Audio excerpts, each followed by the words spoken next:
महाभारत में गांधारी कौन थी? गांधारी की हैरान कर देने वाला रहस्य। गांधारी गांधार देश के सुबल नामक राजा की कन्या थीं। गांधार की होने के कारण उसे गांधारी कहा जाता था। गांधार आज के अफगानिस्तान का एक क्षेत्र था जिसे आज कंधार कहा जाता है। गांधारी के भाई का नाम शकुनी था। गांधारी हस्तिनापुर के महाराज धृतराष्ट्र की पत्नी और दुर्योधन आदि कौरवों की माता थीं। अब जानते हैं गांधारी के बारे में 10 ऐसा रहस्य जो आपको चकित कर देगा। एक, इच्छा विरुद्ध विवाह। कहते हैं कि गांधारी ने धृतराष्ट्र से मजबूरीवश विवाह किया था। इसका कारण भीष्म थे। अंधे महाराज धृतराष्ट्र के लिए भीष्म ने गांधार नरेश की राजकुमारी का बलपूर्वक विवाह धृतराष्ट्र से कराया था। 2, धृतराष्ट्र से पहले बकरे से विवाह। किंवदंती अनुसार ऐसा माना जाता है कि गांधारी का विवाह धृतराष्ट्र से करने से पहले ज्योतिषियों ने सलाह दी कि गांधारी के पहले विवाह पर संकट है, अतः इसका पहला विवाह किसी और से कर दीजिए, फिर धृतराष्ट्र से करें। इसके लिए ज्योतिषियों के कहने पर गांधारी का विवाह एक बकरे से करवाया गया था। बाद में उस बकरे की बलि दे दी गई।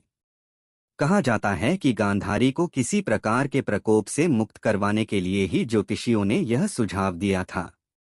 इस कारणवश गांधारी प्रतीक रूप में विधवा मान ली गई और बाद में उनका विवाह धृतराष्ट्र से कर दिया गया। 3, गांधारी ने भी बांधी आंखों पर पट्टी। गांधारी को पहले से ही पता था कि उनका होने वाला पति अंधा है। गांध ने व्रत धर्म का पालन करते हुए अपनी आंखों पर जीवन भर के लिए पट्टी बांध ली थी।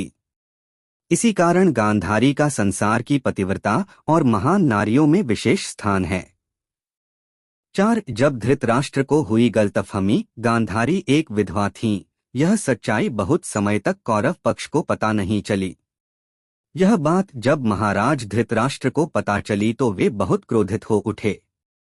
उन्होंने समझा कि गांधारी का पहले किसी से विवाह हुआ था और वह न मालूम किस कारण मारा गया।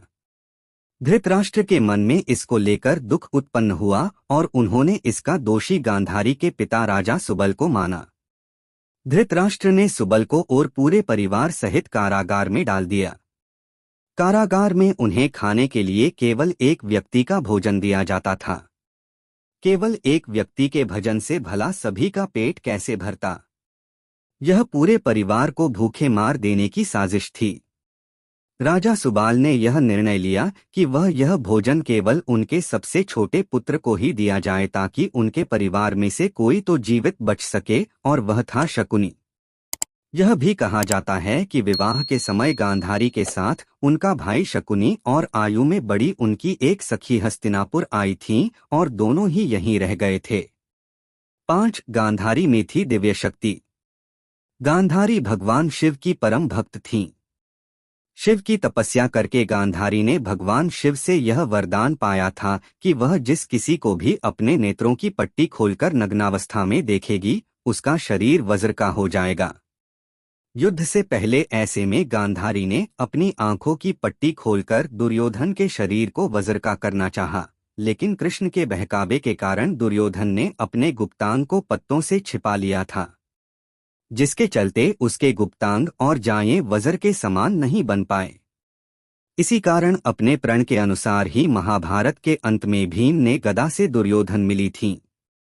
उक्त सभी संतानों की उत्पत्ति 2 वर्ष बाद कुंडों से हुई थी। गांधारी की बेटी का नाम दुहेशला था।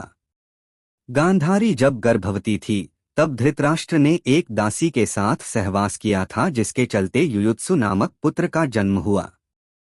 7, कुंती से थी गांधारी की प्रतिद्वंदिता। कुंती के पुत्र पांडव थे और गांधारी के पुत्र कौरव। प्रारंभ में दोनों ही एक ही महल में रहती थीं, लेकिन राजगद्द के चक्कर में दोनों में अप्रत्यक्ष रूप से प्रतिद्वंदिता रहती थी। कुंती एक अद्भुत महिला थीं। पति की मृत्यु के बाद कैसे उन्होंने अपने पुत्रों को हस्तिनापुर में दालिख करवाकर गुरु द्रोणाचार्य से शिक्षा दिलवाई। अंत में उन्हें राज्य का अधिकार दिलवाने के लिए प्रेरित किया, यह सब जानना अद्भुत है। जिस तरह कुंती ने संघर्ष किया उसी तरह गांधारी ने भी संघर्ष किया। फिर भी दोनों की महिलाएं एक दूसरे के सुख दुख में साथ देती थीं। 8 पुत्र और भाई के वश में गांधारी। शकुनी ने गांधारी बो धृतराष्ट्र को अपने वश में करके धृतराष्ट्र के भाई पांडु के विरुद्ध षड्यंत्र रचने और राज सिंहासन पर धृतराष्ट्र का आधिपत्य जमाने को कहा था। शकुनी की जब यह चाल किसी भी कारण से सफल रही हो, उसका सम्मान और बढ़ गया। गांधारी अपने भाई की चाल को समझती थी और वह अपने पुत्र को बुराइयों से दूर रहने का कहती थी, लेकिन उसकी नहीं चलती थी। पति, भाई और पुत्र के बीच गांधारी विवश थी। 9 श्री कृष्ण को शाप।